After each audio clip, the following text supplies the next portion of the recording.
ஒரு அம்மா ஒரு பிள்ளைய கூலி வேலை செஞ்சு படிக்க வச்சாங்க. அந்த அம்மாவோட தினக்கூலி 300 ரூபாய் தான். 300 ரூபாய் தான் அந்த அம்மாவோட தினக்கூலி. ஆனால் அந்த பையனை படிக்க வச்சு அந்த பையன் பெரிய ஆளாகி அவன் நினைச்ச பிள்ளைய அந்த அம்மா கிட்ட அவன் சொல்ல போற தருணங்க. அப்ப வந்து சொல்றாங்க, அம்மா உன் பிள்ளைக்கு திருமணம் பண்ணணும், பொண்ணு பார்க்கலாமான்னு கேட்குறாங்க. அப்ப அந்த அம்மா சொல்றாங்க, நல்ல வசதியாயிட்டாங்க. அந்த அம்மா சொல்றாங்க, என் பிள்ளைய நான் ஒரு வார்த்தை நான் கேட்கிறேன் அப்படின்னு சொல்றாங்க. ஏம்மா கேட்குற, நீ முடிவு பண்ணா உன் பிள்ளை நினைச்சா தாலி கட்ட போறான் அப்படின்னு சொல்றப்ப அந்த அம்மா என்ன தெரியுமா சொன்னாங்க, நான் ஒரு காலகட்டத்தில் தினக்கூலி 300 ரூபாய் நான் வாங்கிட்டு இருந்தேன். இன்னைக்கு ஒரு நாளைக்கான செலவு என் பையன் 300 ரூபாய் கொடுத்துட்டு போறான்னு சொன்னா அவன் சந்தோஷம் தான் என் சந்தோஷம்.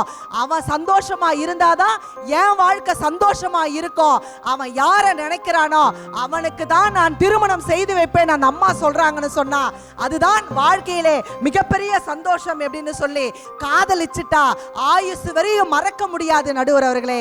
அதனால்தான் திருமணங்கள் இன்றைக்கு அதிகமாக தோற்று போகிறது என்று சொன்னார். பெற்றோர்களுடைய கௌரவத்தினாலும் கர்வத்தினாலும் தான் தோற்று போகிறது என்று சொல்லி வாய்ப்பளித்த நல்ல உள்ளங்களுக்கு நன்றி பாராட்டி விடைபெறுகின்றேன். நன்றி, வணக்கம்.